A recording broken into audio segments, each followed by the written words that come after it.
Dhurandhar cinema ఎలా ఉందంటే story, screen play, action అన్ని సూపర్ అన్నమాట. రణ్వీర్ సింగ్ అయితే నాకైతే అనిపిస్తుంది ఏంటంటే నేషనల్ అవార్డు కూడా రావచ్చు. అండ్ ఫస్ట్ పార్ట్ లో ఉన్నట్టే మ్యూజిక్ అయితే అదిరిపోయింది. ఈ సినిమాలో అయితే ట్విస్ట్లు కూడా ఉంటాయి అన్నమాట. స్టోరీ అయితే అసలు నిజంగా అద్భుతంగా ఉంది. నెగిటివ్స్ విషయానికి వచ్చేస్తే మాత్రం చాలా లెంత్ అసలు తెలుస్తూనే ఉంటుంది, బాగా లాగ్ ఉంది సినిమా.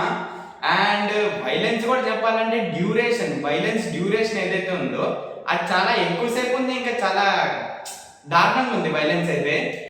ఫ్యామిలీ అయితే టోటల్గా అంటే ఫ్యామిలీతో అయితే అవాయిడ్ చేయొచ్చు, పర్సనల్గా వెళ్ళి చూడాలంటే చూడొచ్చు కానీ ఫ్యామిలీతో అయితే అక్కర్లేదు. అండ్ ఫైనల్గా నేను ఈ మూవీకి ఇచ్చే రేటింగ్ 2.75/5. ఆ మొత్తం సినిమా అంతా సూపర్ ఉంది కానీ ఆ లాగ్ ఇంకా ఫైటింగ్ సీన్సే కొంచెం నాకు నచ్చలేదు అనమాట. Okay friends, bye.